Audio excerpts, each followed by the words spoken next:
rafetul ci mim réew bu ñu sañoon ñu jéem a xool beneen bërëb boo xam ni mun nañ ko aménager pour ñu yóbbu fa le service de la pharmacie nationale d'approvisionnement. Monsieur le ministre bu ñu ñëwee ci wàllu éducation vraiment ñu ngi saluer effort yu gouvernement bi def pendant toutes les commissions monsieur le ministre fekkee nga ko chaque ministre bu ñëw nga xam ne laale na ak jeunesse wala laale na ak éducation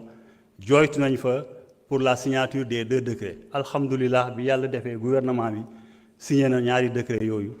ñuy sant gouvernement du Sénégal di leen gërëm ci jéego yooyu ñu def ci wàllu éducation mais ñuy saluer aussi recrutement bi am au niveau du secteur de l'éducation lu toll pratiquement plus de 6000 enseignants yoo xam ni recruté nañ leen diggante 2024 ak 2026 bi nar a ñëw ñenn ci ñoom xëy na am nañu autorisation pour ñu recruter lu mel ni enseignement supérieur ñu war a recruter lu toll ci 500 enseignants je crois que guléet ci même réew ñu gis effort yu mel noonu gouvernement def ko ci wàllu éducation donte def ngeen ay effort yu am solo am na aussi jéego yoo xam ni jàpp nañ ne war ngeen ko mën a def di rafetlu aussi lëkkaloo bu ministre de l'éducation nar a lëkkaloo ak ministre des forces armées pour la résorption des abris provisoires parce que abris provisoires yooyu boo demee ci région yu mel ni Casamance sonal na askan wi parce que naattablew leen ni Casamance day teel a taw te taw bi daanaka day prolongé ba au mois d'octobre voire même au mois de novembre donc jàpp nañ ne résorption abri provisoire yooyu lu am solo lay doon donte nag c'est vrai recrutement yi def ngeen ci lu am solo mais ba tey ñu ngi gis ne ci yenn ci département yi am na ba tey ay manque criard d'enseignants ñu leen di ñaax aussi ngeen gën a yokk jéego par rapport ak recrutement yooyu bu ñëwee léegi ci infrastructure gis nañ ne prévoir ngeen dans le département de Goudomp axe Farim Tanaf Sandiniéry pour ngeen defaraat mbedd moomu mais ñuy rappeler rek ne mbedd moomu li fa nekk ba jamono ji ñuy wax ak yéen daanaka c'est une route latéritique te bu ñu sañoon nag vraiment bi yoon su ngeen koy defaraat na doon du goudron monsieur le ministre dans le département de Goudomp gis nañ ne am na ay tronçons yoo xam ne jàpp nañ ne war nañ ko mën a defar parce que dans le département de Goudomp ni ma ko yàgg wax boo génnee national RN6 bi daanaka tëli bu baax amatul dans le département lu mel ni tronçon Sukutoto Binako Chérif nga xam ne kër diine la jàpp nañ ne war nañ mën a defar mbedd moobu lu mel ni Jibana dem Bafata tronçon la boo xam ni c'est un tronçon très fréquenté jàpp nañ ne war ngeen ko mën a defar lu mel ni tronçon Goudomp bu dem Bantankountou aussi war nañ ko mën a defar Kawour Senghor aussi je crois que tronçon yooyu yëpp war nañ ko mën a defar monsieur le ministre du ma pare te sampuma encore laaj bi ma la tàmm laaj kañ ngeen prévoir vraiment désenclaver et définitivement le département de Goudomp du reste de sa région parce que yàgg naa ko wax fii département de Goudomp mooy département boo xam ni le fleuve Casamance moo ko xaajale ak le reste de la région maanaam département de Sédhiou ak département de Bounkiling te boobu ba léegi ñu ngi jooytu pont bi mën a rallier le département de Goudomp au reste de sa région je vous remercie. Merci beaucoup. Honorable Anta Babacar Ngom, honorable Aïssata Tall Sall se prépare.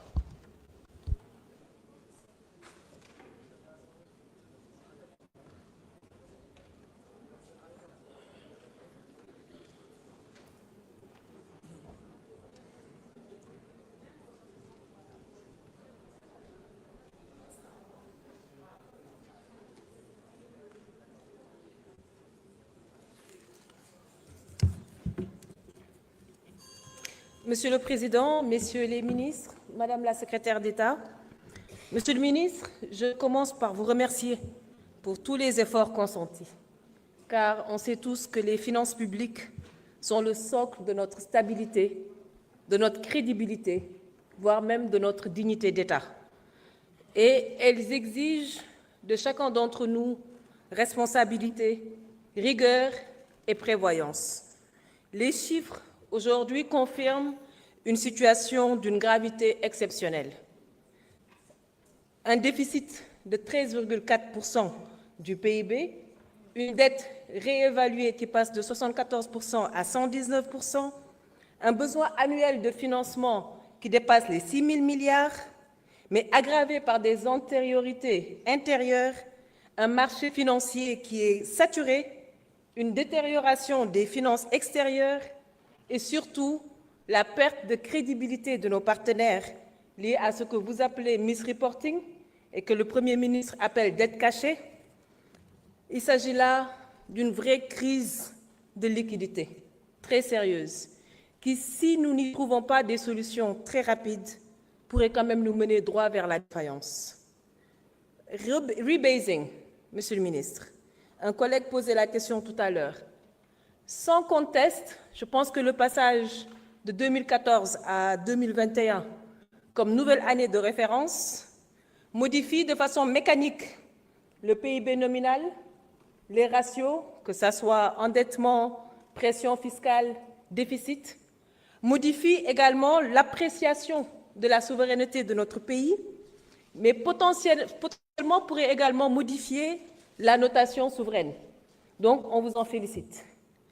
Mais une question me trotte, Monsieur le ministre, dans ce contexte de vote de budget. Est-ce que les chiffres que vous nous proposez aujourd'hui dans ce projet de budget ont été calculés sur la base du PIB rebasé ou pas? Est-ce que nos chiffres de ce budget sont aujourd'hui d'actualité? Et quel impact ce rebasing a sur le déficit projeté à 5,3%, sur la pression fiscale de 23,2%, sur l'endettement? Monsieur le ministre, quand le gouvernement nous parle d'une baisse du budget de fonctionnement ou des dépenses de fonctionnement, j'imagine qu'il parle de cette petite ligne biens et services plus transferts courants qui a effectivement baissé de 14,5%, d'où les 285 milliards dont on parle. Par contre, rajoutons à ceci ce qui fait réellement fonctionner l'administration au quotidien, c'est-à-dire la masse salariale, qui a augmenté, elle, de 3,2%. Les intérêts plus commissions, qui ont explosé à hauteur de 27,7%. Et à ça, on peut rajouter maintenant les biens et services plus transferts. Vous conviendrez alors avec moi que les charges de fonctionnement ont bel et bien augmenté de 25,3 milliards. Monsieur le ministre, ma conviction est qu'aucune trajectoire de redressement ne sera crédible tant que la question de la dette ne sera pas traitée de façon frontale et de façon ordonnée. Et ceci à travers une restructuration maîtrisée et négociée de la dette. Je sais que vous ne voulez pas entendre parler de restructuration, mais je vous demande, Monsieur le ministre, je vous invite à reconsidérer cette question pour affronter notre crise de liquidité préoccupante. Ou sinon, expliquez-nous mieux pourquoi pas. Enfin, Monsieur le ministre, la situation actuelle du Sénégal exige courage, exige cohérence et exige une transparence totale. Alors, je vous souhaite sincèrement beaucoup de force et surtout beaucoup de succès, car votre réussite est un impératif national et également est une garantie de souveraineté. Nous serons certes exigeants et vigilants, mais nous resterons constructifs et surtout responsables pour sortir notre pays de cette impasse. Je vous remercie. Merci beaucoup.